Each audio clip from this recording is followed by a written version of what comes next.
আসসালামু আলাইকুম। কেমন আছেন সবাই? আমি তো ভালো আছি। আজ আমি একটা রেসিপি নিয়ে এসেছি পাঙাশ মাছের রেসিপি আলু দিয়ে রান্না করেছি। সবাই একটু দেখবে প্লিজ। আমার পাশে থাকবে বন্ধু হয়ে।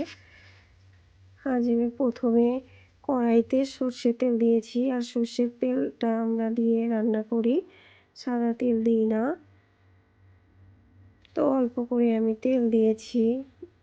কেন বলছি, পাঙাশ মাছের তেল থাকে বেশি ওই জন্য, আর আমার তেল খাওয়া নিষেধ। প্রথমে সর্ষের তেল দিয়েছি, তারপরে পেঁয়াজটা দিয়েছি। পেঁয়াজটা মানে লাল লাল করে ভাজা হয়ে গেলে এবারে আমি আলু দিয়েছি। আলুটা হচ্ছে চন্দ্রমুখী আলু। আলুটা খেতে ভীষণ ভালো।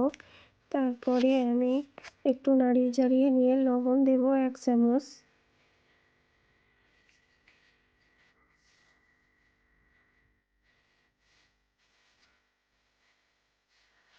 লবণটা দিয়ে দিয়েছি। এবারে একটু নাড়িয়ে চাড়িয়ে নিয়ে পানি দিয়ে দেবো। পানিটা দিয়ে দিয়েছি আমি, দিয়ে ঢাকা দিয়ে দেব। আমি অন্যদের মতো আমি এখনও স্মার্ট হয়নি। আস্তে আস্তে সব ঠিক হয়ে যাবে। প্লিজ রেসিপিটা দেখবে মন দিয়ে। আমি ঢাকনাটা তুলে নিয়েছি, নিয়ে আবার টমেটো দিতে ভুলে গেছিলাম। টমেটো দিয়ে দিয়েছি। এবারে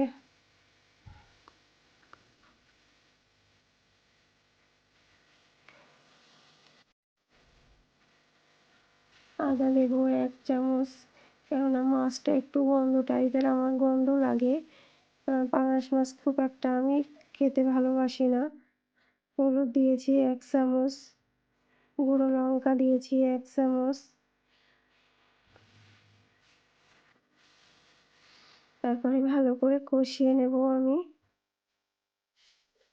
খেতে ভালোবাসি না। তারপরে পানি দিয়ে দিয়েছি আমি। টমেটো দিতে ভুলে গিয়েছিলাম, দেখো গলেনি, আস্তে আস্তে গলে যাবে সব কিছু। ওদিকে মাছটাও আমি ভালো করে ধুয়ে নিয়েছি, নিয়ে গরম পানি দিয়ে ধুয়ে লাল লাল করে ভেজে নিয়েছি। ওটা আমার দেখানো হয়নি।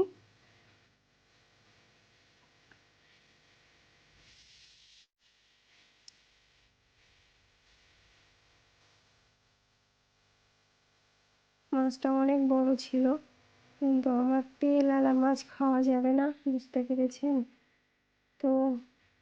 ভিডিওটা ভালো লাগলে লাইক কমেন্ট শেয়ার করে দেবে। শরীরটা এখনই খারাপ, এখনও পর্যন্ত খারাপ। আমি এবার মাছগুলো দিয়ে দিচ্ছি। এই যে মাছ লাল করে ভেজে রেখেছিলাম আমি অন্য পাত্রে।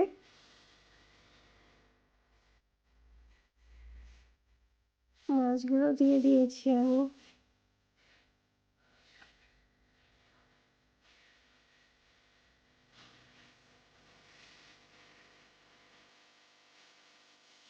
মাছগুলো দেওয়া হয়ে গেছে। এবার আবার একটু ঢাকা দিয়ে দেবো আমি। ওটাতে আবার রুই মাছ দিয়েছি, 2 পিস রুই মাছ আছে।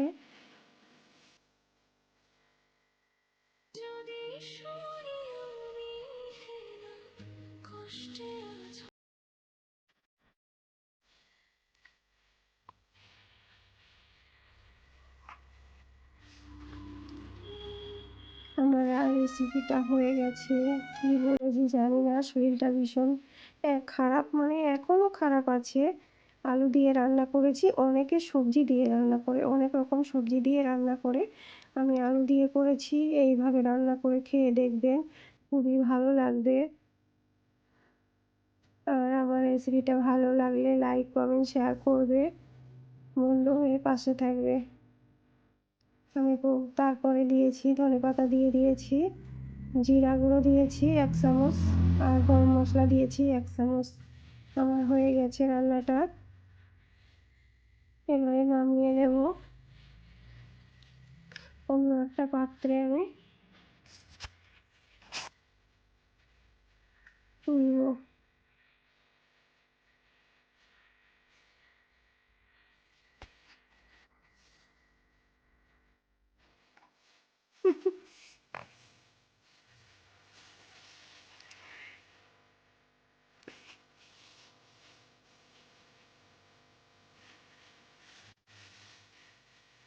বেশি লং করিনি।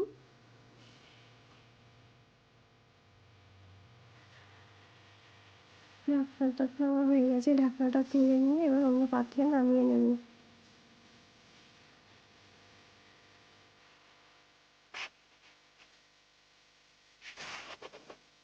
আলু দিয়ে রান্না করে খেয়ে দেখবেন, খুব সুন্দর লাগবে অন্য সবজি দিয়ে রান্না করার চেয়ে।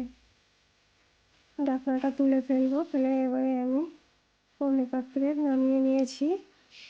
এই যে রান্নাটা হয়ে গেছে।